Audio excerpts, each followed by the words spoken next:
Bine v-am găsit, dragii mei din Zodia Scorpion, oriunde v-ați afla.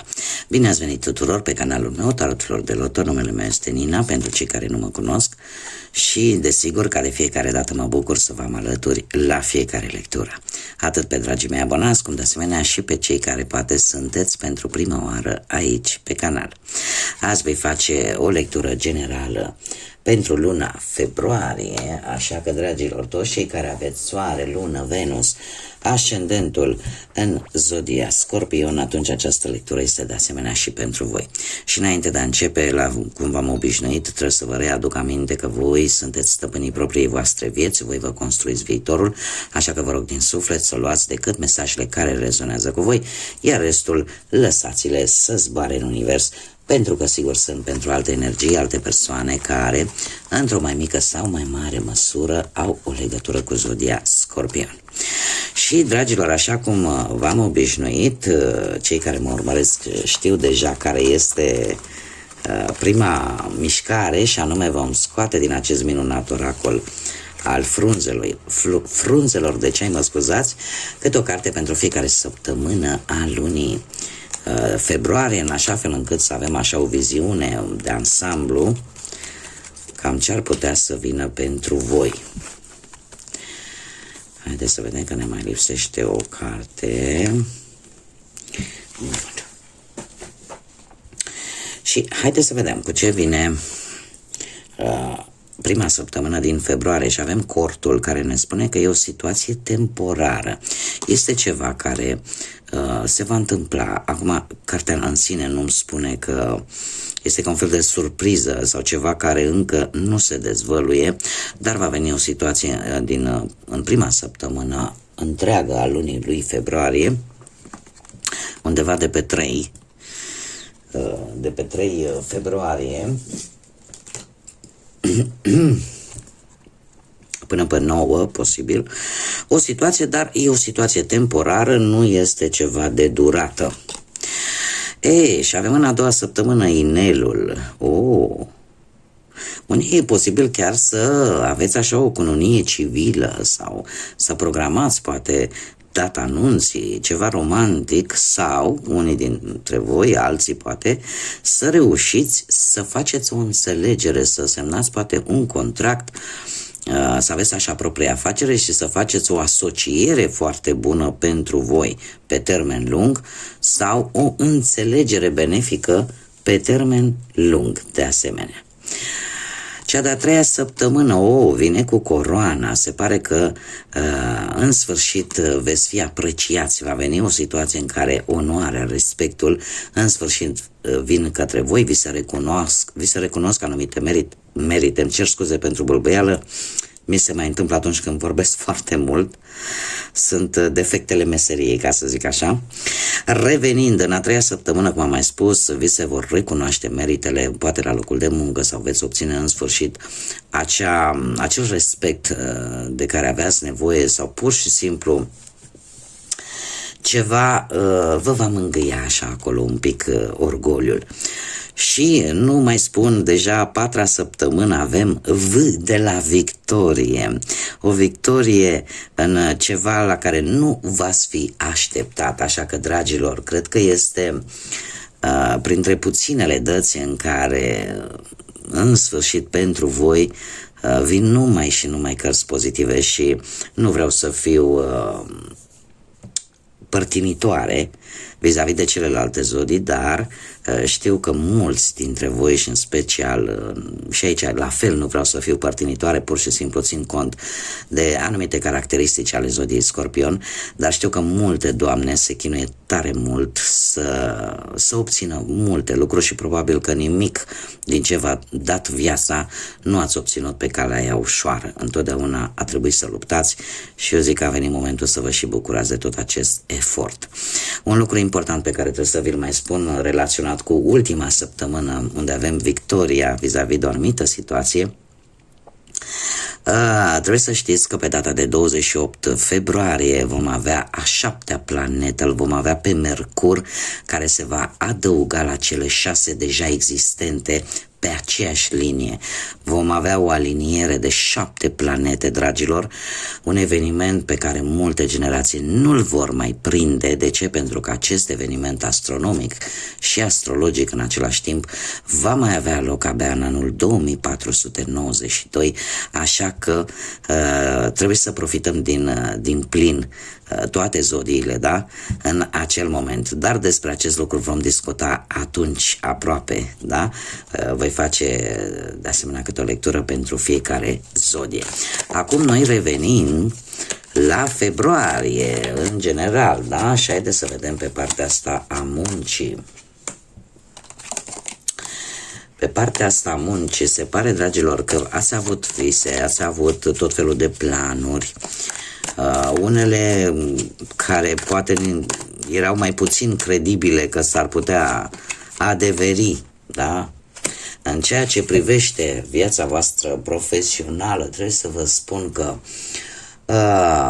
unii dintre voi chiar ați avut o ofertă foarte tentantă și parcă nu erați voi atât de siguri dacă e și reală, da? Întotdeauna se pare că sunteți foarte atenți în momentul în care primiți ceva foarte bine ambalat, poleit, strălucitor și vă luați măsurile de precauție și bine faceți, pentru că în general, de data aceasta, se pare că această ofertă este una care corespunde cu așteptările voastre. Nu știu, ori că ați primit vreo ofertă de muncă, ori poate că la locul de muncă ați avut așa o stare un pic mai visătoare, nu prea v-a ars așa tare de muncă. Cumva parcă mintea vă zbura în cu totul alte locuri. Cert este că în prezent, nu știu dacă zodia Vărsător și de asemenea aș spune Fecioara, zodia Fecioară, să aibă ceva implicații pe planul ăsta al muncii pentru voi, dar în prezent avem steaua care îmi vorbește despre posibil o avansare sau posibil să obțineți un job foarte bun sau posibil să reușiți dacă vreți și aveți propria voastră afacere, indiferent cum se desfășoară ea, că se poate desfășura online, că se poate desfășura la modul practic, nu știu, să aveți firma voastră. Cert este că ceva devine realitate. Ceva devine realitate și pe voi vă va face să aveți mai multă încredere în voi și să mergeți înainte, să vă dați seama că dacă există voință și cu un pic de intuiție și cu un strop de înțelepciune și cu adunat de informații, lucrurile într-adevăr pot deveni realitate și cum nu, dacă voi nu, atunci cine? Luna lui februarie vine cu o perioadă în care simțiți nevoia un pic să vă reculegeți, să stați un pic singurei, cumva sunteți într-o lună, aș spune, în care sunteți foarte atenți la ce s-a întâmplat în trecutul vostru din punctul ăsta de vedere al carierei. Încercați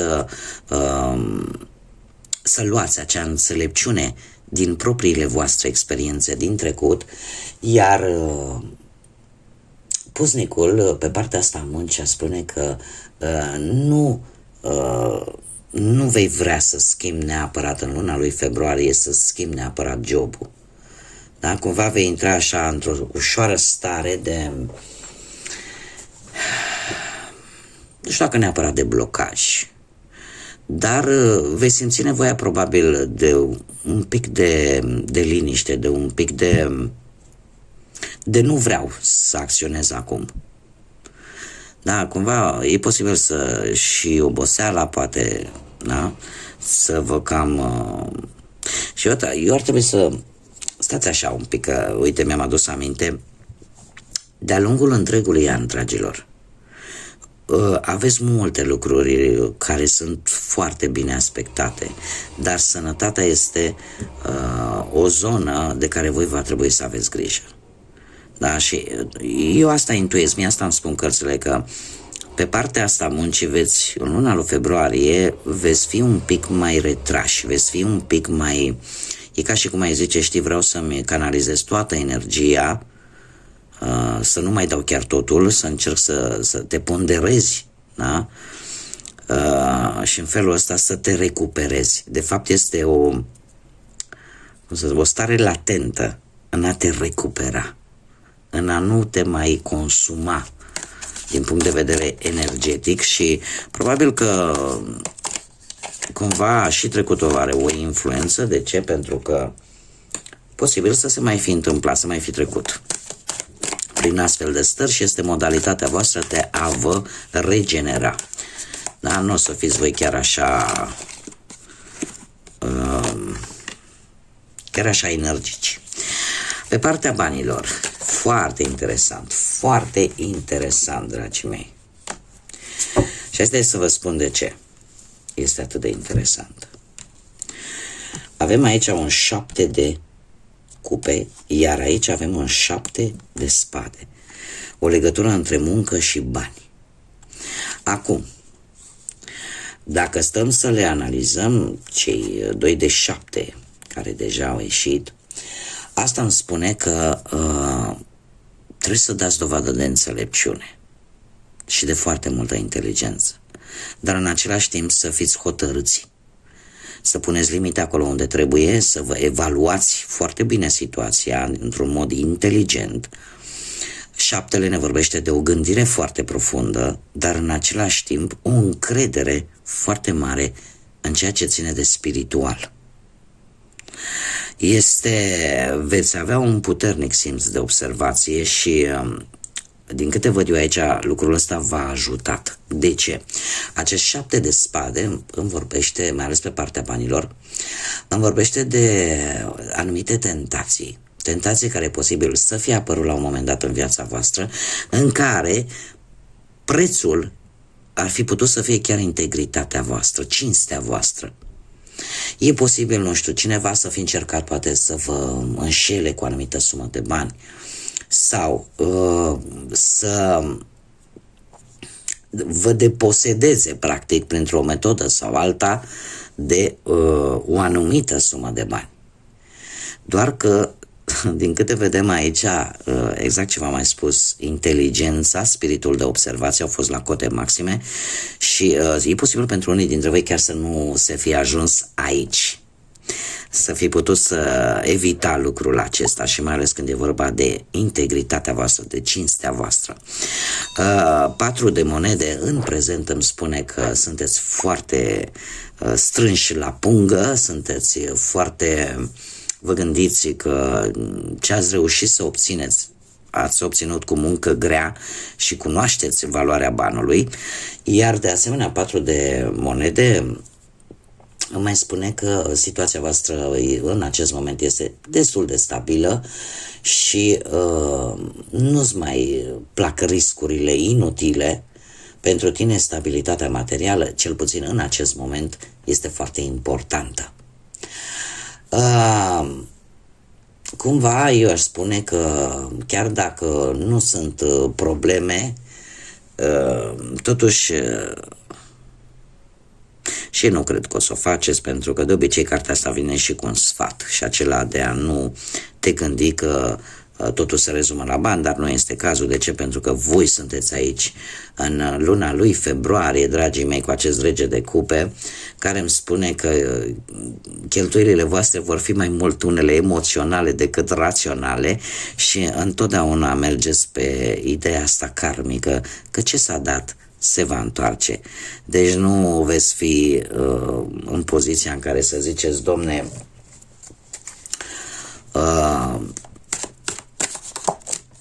nu apare zgârcenia, da? Pentru că 4 de monede de obicei cartea zgârceniei, dar nu e cazul la voi. Pentru că sunteți conștienți că chiar dacă poate ajuta, sprijiniți pe cineva cu bănuți, cumva bănuții aia se vor întoarce la voi, chiar dacă nu de la aceeași persoană. E o chestie karmică și voi știți foarte bine lucrul ăsta. Haideți să vedem cu dragostea cum stați, dragilor, și începem cu cei care sunteți deja într-o pereche. Și avem, ați avut o perioadă în trecutul recent, vai, de ce? Ați avut parte de o relație destul de intensă, destul de pasională, în care probabil atracția fizică, sexuală a fost una foarte puternică și totuși în prezent aici cu Marea Preoteasă, eu aș spune că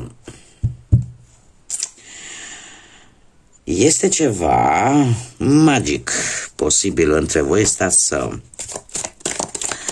să mai scot o carte. Dragilor, nu știu dacă voi sunteți angrenați într-o relație de multă vreme. Mie cărțile îmi spun că nu prea. Și într-adevăr, în acest moment, probabil că mulți dintre voi există această atracție, persistă atracția fizică, totuși este foarte, foarte curios că nu mi-apar cupe. Mi-apar niște cupe, dar după ce am cerut cărților să-mi lămurească acel 3 de spade. Din păcate, poate din păcate sau din fericire, mare atenție, în luna lui februarie, unii dintre voi, care e posibil, cum am mai spus, să fi avut o relație nu de foarte multă vreme, din păcate să fiți răniți. De ce? Un 3 de spade care mie îmi spune că pot apărea discuții din cauza unor secrete. Adevărul e că și Marea Preoteasă îmi vorbește de secrete. E posibil să fie lucruri pe care voi să le intuiți și să nu le știți, decât să le intuiți. Cineva aici nu spune tot, ca să ne înțelegem. Și lucrul ăsta pe tine te poate răni. Logic. Cum să nu te rănească? Pentru că vă oricum nu vă place să fiți mințiți, nu vă place să vi se ascundă lucruri și în momentul în care există o relație sentimentală, respectiva persoană trebuie să se dedice relației așa cum o faceți și voi. Dar nu există cale de mijloc, ca să zic așa. Cert este că din cauza unor secrete, din cauza unor discuții, din cauza unor neînțelegeri, practic, poate apărea ori o separare, ori o ruptură. Există o șansă minimă de reîmpăcare cu voi, numai și numai dacă se va spune un adevăr. Și numai dacă există într-adevăr sentimente reale. Faptul că avem și un 5 de cupe, mie îmi spune că din păcate sau din fericire, cum am mai spus, pentru unii, relația nu va fi chiar în cele mai bune condiții de-a lungul lui februarie. Va intra într-un proces de ruptură. Chiar dacă, cum am mai spus, există șanse minime, este adevărat, să se salveze această relație, dar numai și numai dacă există resurse, dacă există sentimente reale, dacă se va spune adevărul, atunci sunt destule șanse să se rezolve. Eu aș mai spune un lucru. Voi se pare că tocmai această dezamăgire profundă și această lipsă de încredere, chiar dacă voi mai simțiți în sufletul vostru acolo, mai există o formă de iubire, de sentiment vis-a-vis de persoana respectivă, totuși vă uitați cu groază cât s-a pierdut prin lipsa de sinceritate, prin lipsa adevărului. S-a pierdut foarte mult, chiar dacă voi încă ceva sentimente acolo mai există. Haideți să vedem cei care sunteți singurei. Cei care sunteți singurei, poate în urma unui divorț sau unei separări, poate în urma văduviei, din păcate, sau pur și simplu nu ați reușit voi să vă găsiți jumătatea. Da, și aici apăreți chiar voi. Haideți așa să vedem. Dragilor, cei care sunteți singurei, am aici zodii de foc. Zodii de foc, berbec, leu, săgetător. Dar haideți să o luăm cu începutul. Nu știu dacă unii dintre voi n-ați cunoscut cumva prin mediul ăsta online sau prin vreun site, da? De a-ți găsi pereche pe cineva sau poate la un eveniment monden, artistic, să fi cunoscut pe cineva care să aibă legătură cu zodiile de foc, cum am mai spus, berbec, leu, săgetător, care să vă fie atras așa atenția în mod deosebit. Cumva, dacă nu este prin intermediul internetului, site-urilor de socializare, da? Posibil să fie apărut chiar la locul de muncă, unde voi vă desfășurați activitatea. și să vă fie atras atenția, da? Pentru că este un personaj destul de energic, foarte dominant și a existat așa o chimie între voi. E o persoană destul de independentă și care mai mereu se află în centrul atenției. În prezent avem moartea care vă reprezintă, semnul Scorpionului, moartea care îmi spune pe partea asta a dragostei pentru voi, dragii mei, care sunteți singurei, de asemenea îmi vorbește de noutate la locul de muncă. Și că ceea ce inițial a fost o simplă prietenie se poate transforma, mare atenție, într-o relație promițătoare. Este cineva foarte tradiționalist, avem împăratul, foarte organizat, este o persoană care, eu aș spune că e posibil să fie un pic mai în vârstă decât voi, dar este o persoană care e așa precum are un comportament foarte protector, dar în același timp îți oferă stabilitate. E posibil să fie cineva care să aibă o poziție socială mai înaltă, un rang mai înalt, sau să aibă chiar o poziție materială destul de bună. Dar este destul de autoritar, destul de disciplinat și cred că cel mai important este că are niște principii foarte tradiționaliste. Da? Are niște principii care, eu aș zice, în vremurile care le trăim, din păcate sunt un pic pe cale de dispariție. E așa, ca să zic așa, de modă veche. Ceea ce vă place. Mergem mai departe. Haideți să vedem care sunt zilele importante pentru voi, pentru luna februarie. Ce zile importante vin pentru dragii mei din Scorpion? Și avem data de 6 februarie sau în 6 săptămâni, asta înseamnă de la 1 februarie, înseamnă undeva pe la jumătatea lunii martie, mare atenție, sau în 6 luni. În 6 luni, asta înseamnă undeva, cred că în mai.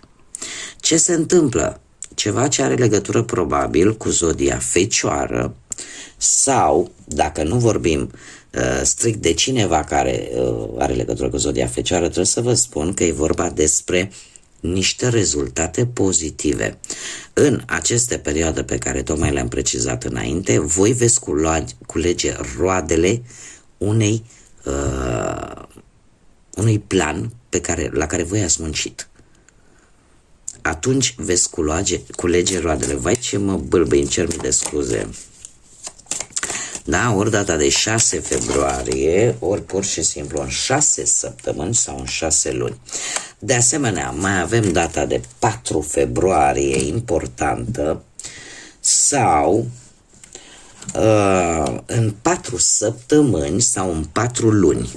4 săptămâni, asta însemna undeva la sfârșitul lui februarie, începutul lui martie, iar 4 luni, asta ar însemna undeva, de asemenea, în mai.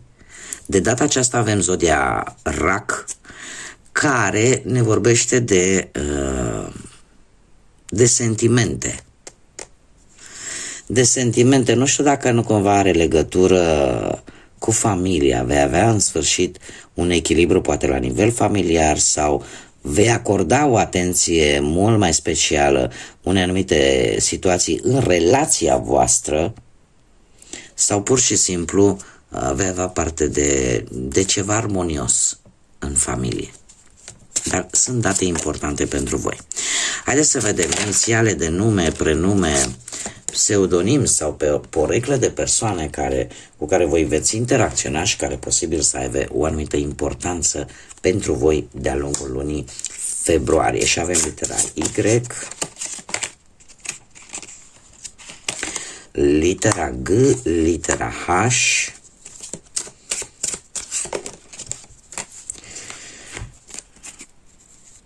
vrei ce să lipesc nici după atâta uzură. Litera C, litera P, litera E, litera X și încă o carte. Puteți să vă regăsiți, desigur, poate inițialele propriului vostru nume și atunci asta înseamnă că și avem litera M. Asta înseamnă că sigur un mesaj din această lectură este pentru voi. Ca și zodii, trebuie să vă spun că predomină zodiile de foc, Berbec, Leu, Săgetător, zodiile de aer, Gemeni, Balanță, Vărsător și de asemenea mai puțin, dar nu deloc, alte zodii de apă, Rac, Pești sau Scorpion. Acum, haideți să vedem, dragii mei, ce mesaj are Universul pentru voi, pentru luna februarie. Care este mesajul pentru dragii mei din Scorpion? Și avem un mesaj din partea îngerilor, din partea Universului, din partea divinității, care ce spune? Noi îți vorbim și îți trimitem mesaje. Atunci când tu te simți singur într-o anumită situație, trebuie să știi că nu este așa. Noi îți aducem aminte să te uiți în jurul tău și chiar și să crezi în ceva mai măreț, pentru că noi suntem în spatele tău, noi te protejăm, noi te susținem. Este un mesaj cum bine am văzut, am avut acel pusnic care de obicei indică nevoia de singurătate, nevoia de foarte multă introspecție în noi înșine. Și acest mesaj îți spune că niciodată de fapt nu ești singur, chiar și atunci când te uiți în jurul tău și nu vezi pe nimeni, de fapt în spatele tău acolo ai o susținere divină, o susținere a Universului. E ca și cum de multe ori poate unii dintre voi ați gândit: Domne, nu mai pot, cât să mai mă zbat, pentru orice trebuie să mă zbat. Dar să știți că toate au un scop, chiar dacă noi nu-l vedem în respectivul moment. Nimic nu este întâmplător și indiferent prin câte probleme putem trece, prin câte experiențe nefaste trecem prin viață, ele vin cu un anumit scop. Ele vin ca să ne învețe ceva, de multe ori pe calea cea mai grea, dar acum, dacă ne stăm și ne oprim și ne punem întrebarea cam ce-ar fi viața dacă nu ne-am zbate și dacă ne-ar veni totul de-a gata. Bun. Aceasta este lectura pentru voi, dragilor. Eu vă mulțumesc din suflet pentru prezența voastră, pentru atenția voastră. Vă mulțumesc de asemenea tuturor celor care și-au adus aportul și îl aduc în continuare, sunt sigură, în dezvoltarea acestui minunat proiect aici pe YouTube, pentru comentarii, pentru like-uri, pentru distribuiri, pentru faptul că v-ați abonat. Sunteți minunați ca de obicei și eu vă mulțumesc din suflet tuturor. De asemenea, aștept cu mare interes comentariile voastre, like-urile voastre și distribuirile voastre, care desigur își aduc aportul în dezvoltarea acestui canal. Cei care încă nu v-ați abonat și poate ați rezonat sau poate pur și simplu v-a plăcut acest gen de lecturi, nu ezitați, eu vă aștept cu mare drag să vă abonați și să ne întâlnim cu toții aici pe acest canal la fiecare lectură.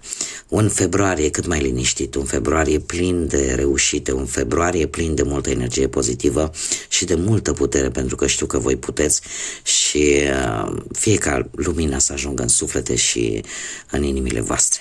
Până data viitoare când ne vom reîntâlni, numai bine vă doresc și să fiți iubiți, dragilor!